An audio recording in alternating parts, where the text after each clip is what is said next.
For the first few weeks, every time I called Terry, she answered the phone already sobbing. She worked as an au pair in Manhattan and had gone home to England for Christmas. On the return trip, when she arrived at JFK, customs agents put her on the next flight back to London. She had violated her work visa, deported 10 years. I met with an immigration lawyer who told me the only solution would be to marry. Even if we could convince the State Department it was real, it might take months before she would be able to return. I was in love with her. I told her I would marry her. By the time we got all the details and paperwork sorted out, it was March. When I got off the plane at Gatwick, I saw Terry bouncing nervously on tiptoe, searching the crowd. She spotted me, ran over and held me tight, knocking me off balance. On the train up north, she was in constant motion, fixing her hair, inspecting her fingernails, checking her makeup. I was curiously calm. That night, I very much wanted to be with Terry, as we had been back in New York.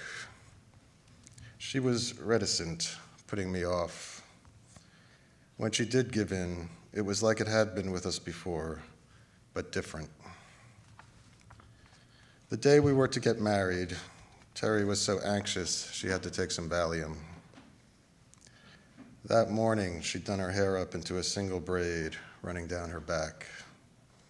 Her skin was shining, like porcelain. We drove to the town hall, where a tall, pale solicitor read the vows.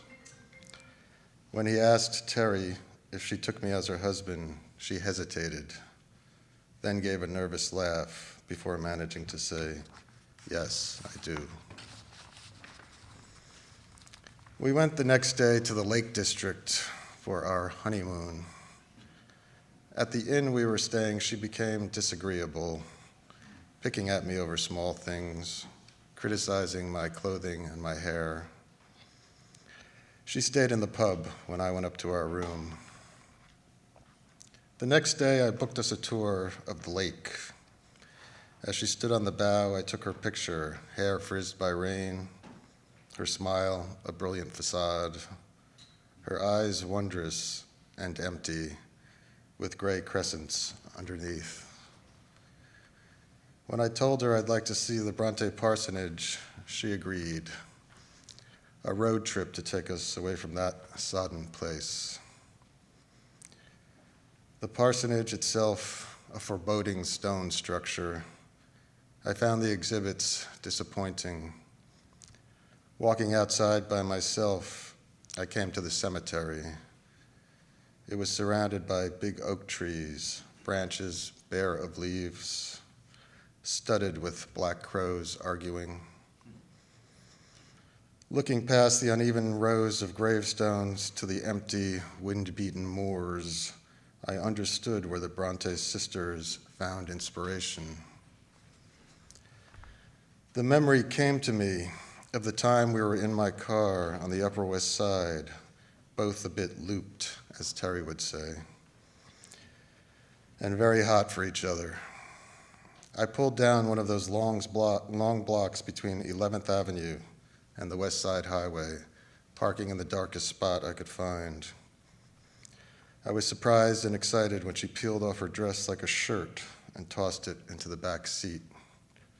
In a moment, she was naked, pulling me to her.